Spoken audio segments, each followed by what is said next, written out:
উনি আমাদের কথা শোনার পরে কি বললেন জানেন? বললেন যে আপনাদের অভিযোগ আমি অন্তরে গেঁথে নিলাম।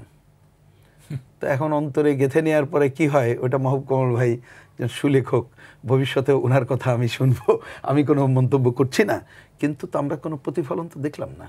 ওনার ছাত্র একজন রাজনীতিক, তিনি বলছেন উনি কথা শুনে হাসি মুখে, তিনি বাস্তবে কিছু করেন না।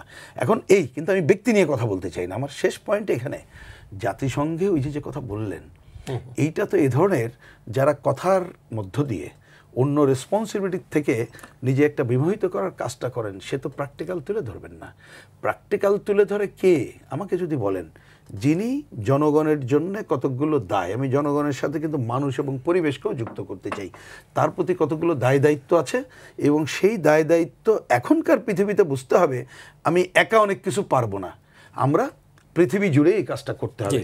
সুতরাং তার কতকগুলো আমি সমর্থন চাই, তাহলে কিন্তু এটা করতেন। তাই এই ধরনের তিনি মানুষ না বলেই আমি বুঝি যে অন্য বিষয়গুলো তিনি করছেন না।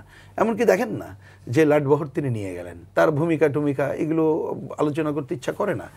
বান্ডেল থাকলে প্রতি সেনমানিতে টাকা বাঁচবে। বিকাশ সেনমানি বান্ডেল কিনে জিতুন প্রতি লেনদেনে। যে তাহলে উনি ন্যূনতম যদি ওই নিদর্শনটাও সৃষ্টি করতে চাইতেন যে অন্য শাসকরা যেটা করে, আমি ইন্টারিম শাসক হয়ে আমি এমন একটা নিদর্শন শো করছি যা অতীতে এই পজিটিভ ধারায় এগিয়ে যায়। শেষে যে রাজনীতি তিনটা দল এবং তাদেরকে যেভাবে সমবেত করলেন, এইটা নিয়ে যে ধরনের সমালোচনা, তাদের ভূমিকা অন্যটি নিয়ে হচ্ছে, এটা তো কোনো ভালো উদাহরণ হলো না। মানে আমি দেখি যে সব কিছুতেই এইখানে কোনো ভালো উদাহরণ তৈরি করলেন এইরকম দেখছি না। কিন্তু ওনার প্রতি যে ঠিক আছে একজন উনি বিশিষ্ট মানুষ, এটা নিয়ে তো তার নোবেল পাওয়া অন্যান্য বিষয়ে অনেক সমালোচনা আছে, কিন্তু এটা তো ঠিক। তা সেই জায়গায় উনি অন্ততপক্ষে যেটা নিদর্শন সৃষ্টি করতে পারতেন এটা করলেন না, তাহলে এখন ওই কথা আসে আসলে বোধহয় উনি সেই ধরনের নিদর্শন সৃষ্টি করা মানুষ না। কেন আপনি দেখেন পরিবার তো উনি বাদ দেন নাই, যারা ওনার চারিপাশে থাকে, বুঝছেন, আমি অন্য নামে তাদেরকে অভিহিত করলাম না, তাদেরকে তো উনি বাদ দেন নাই।